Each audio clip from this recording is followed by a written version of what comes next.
aside from making a documentary about a guy and his story, were on tour with a rock band while they were doing the rocking and the touring.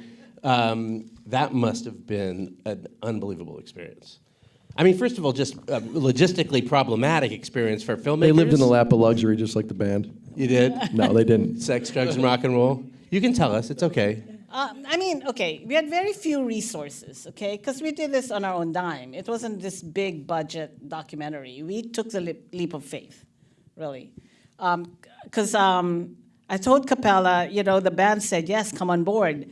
And I said, we don't have money. And she goes, what do you mean we don't have money? Let's just go. So we went and followed this big band.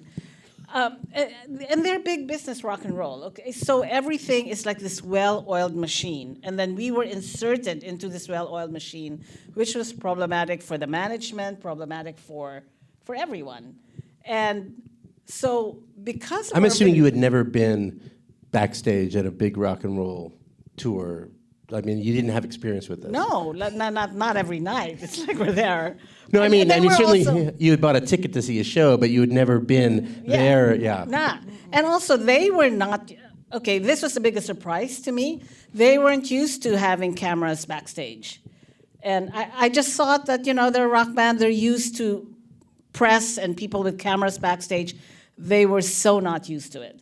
And someone then explained to me that they came of age before MTV. Right. And it was MTV that really broke open the doors, backstage, and cameras were invited backstage. But before then, that was sort of sacred. No one ever went backstage with a camera. Thank God there was no cameras back in their heyday, because holy so God. I was surprised that they were like very gun shy when the cameras were around at first. Of course, then we were persistent and we just were there, and they were like, you're still here? We're like, yeah, you have to.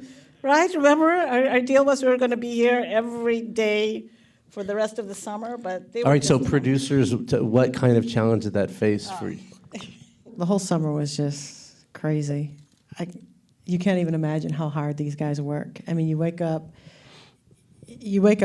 maybe like at 1 in the afternoon, you go to sound check, you do the concert, then you finish, say, around 12, you get on a road, you might travel till 6 a.m., and do it all over again. You don't know what city you're in, you don't know what day it is.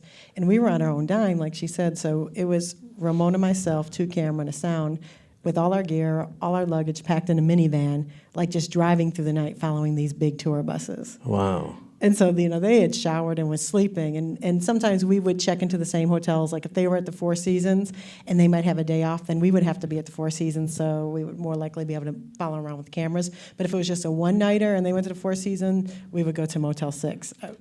Right. Like places you didn't even want to get under the cover. And how long did this last? Forever. I don't know, months. You guys have got to know each other very, very and well. It's like your health deteriorate. I don't know how they do it.